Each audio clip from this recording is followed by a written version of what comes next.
আসসালামু আলাইকুম রহমতুল্লাহ। আমি মোহাম্মদ জাহিদ হুসাইন, রায়পুর রেঞ্জ থেকে। আমরা আমাদের খামারের প্রস্তুতির টুকিটাকি বিষয়ে আপনাদের সাথে শেয়ার করি। তো আজকেও একটা নতুন বিষয় নিয়ে আমরা এসেছি। যেহেতু আমরা স্যান্ডবেডিং কিউবিক্যাল পদ্ধতিতে আমাদের খামারটা আমরা তৈরি করতেছি, তো আমরা আজকে স্যান্ডবেডিং অর্থাৎ গরু যে জায়গায় থাকবে, যে জায়গায় শুবে, সে রেস্ট করবে, আমরা ওই জায়গার আমরা কথা বলবো। এছাড়াও এর আগে যদি একটা কথা বলি, যে আমরা এখন একটা নতুন বিষয় আমরা আমাদের খামারে অ্যাড করেছি। সেটা হচ্ছে আমাদের খামারের গরু যদি বেশি এবং কম হয়, ওই ক্ষেত্রে আমরা একটা ব্যারিয়ার রেডি করছি, আমরা যেটাতে খুব ইজিলি প্রত্যেকটা পিলারে আমরা এটাকে অ্যাডজাস্টেবল করেছি আর কি। যার কারণে আমাদের গরু যদি বেশি হয় তাহলে আমরা এটা একদম শেষ মাথায় নিয়ে যেতে পারবো, গরু যদি কম হয় আমরা তাহলে এটাকে ছোট করে নিয়ে আসতে পারবো। এটা আমরা খুব সহজভাবে করছি।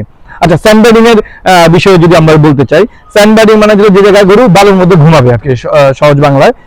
সেই জায়গাগুলো আমরা যে বিষয়গুলো খেয়াল রেখেছি আমাদের খামারে, সেটা হচ্ছিল যে আমরা এই জায়গাটা আমরা 8 ইঞ্চি রেখেছি, আর ওইখান থেকে এই পর্যন্ত টোটাল 1 ফিট আমরা বালু রেখেছি। তো বালুর মধ্যে আসলে গরু থাকলে সুবিধা অসুবিধা কি, এটা যদি আমরা একটু বলি। আমরা আমাদের গরুদেরকে সর্বোচ্চ কমফোর্ট দেওয়ার চেষ্টা করতেছি, যেহেতু আমরা হাই ইল্ডিং কাউ পালবো। এই জন্য আমাদের গরুগুলো আমরা সর্বোচ্চ আমরা তাদেরকে আরামদায়ক পরিবেশ দেওয়ার জন্য চেষ্টা করতেছি। এবং বালুতে আমরা গরু পালতে গেলে আমাদের সবচেয়ে বড় যে সমস্যাটা হয়, আমরা যারা ম্যাক্সিমাম আমরা গরু পালি, দেখা যাচ্ছে গরু যে জায়গায় খাচ্ছে ওই জায়গায় বসতেছে, তো ওই জায়গায় প্রচুর ব্যাকটেরিয়া তৈরি হয়। বালুতে ব্যাকটেরিয়া গ্রো করে না, যার কারণে হয় কি গরুর ম্যাস্টাইটিসটা তুলনামূলক কম হয়। আমরা যেসব দেশে আমরা দেখি যে এই পদ্ধতিতে খামার করে, তারা কিন্তু স্যান্ডবেডিং বালু ইউজ করে, যার কারণে হয় কি গরুর এই জায়গাটায় ব্যাকটেরিয়া গ্রো করে না এবং তাদের ম্যাস্টাইটিস প্রবণতা তুলনামূলক কম। যদিও আমরা এখন যে বুলের সিমেন্ট আমরা ইউজ করব, আমরা অবশ্যই সেটা সোমেটিক সেল স্কোর দেখে নিচ্ছি যে সে তার সোমেটিক সেল স্কোর কতটুকু আছে। আমরা 3 এর উপরে সোমেটিক সেল স্কোর আমরা যাই না, আমরা 3 এর নিচেই থাকার চেষ্টা করি। আচ্ছা, আমরা এখন যে বুলের সিমেন্ট ইউজ করতেছি, এদের বাচ্চাগুলো যখন গাভী হবে তখন তাদের ডেইরি শেপটা মানে তার বডিটা লং হবে।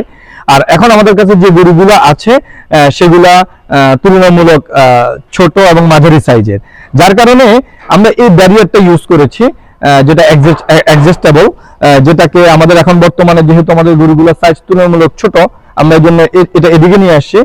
যখন আমার পরের জেনারেশন যখন ইনশাআল্লাহ গাভী হবে, তখন আমরা এটাকে সামনের দিকে নিয়ে যাব, যাতে করে আমার গরুগুলো বসার সময় যাতে সে গোবর এবং পেশাব তার বসার জায়গা না করে।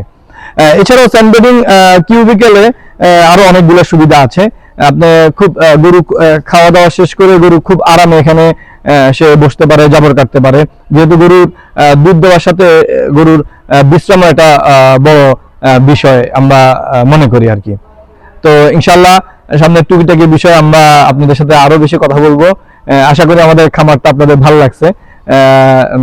পরের ভিডিওতে আমরা ইনশাল্লাহ অন্য কোনো একটা বিষয় নিয়ে কথা বলবো ইনশাল্লাহ। আসসালামু আলাইকুম।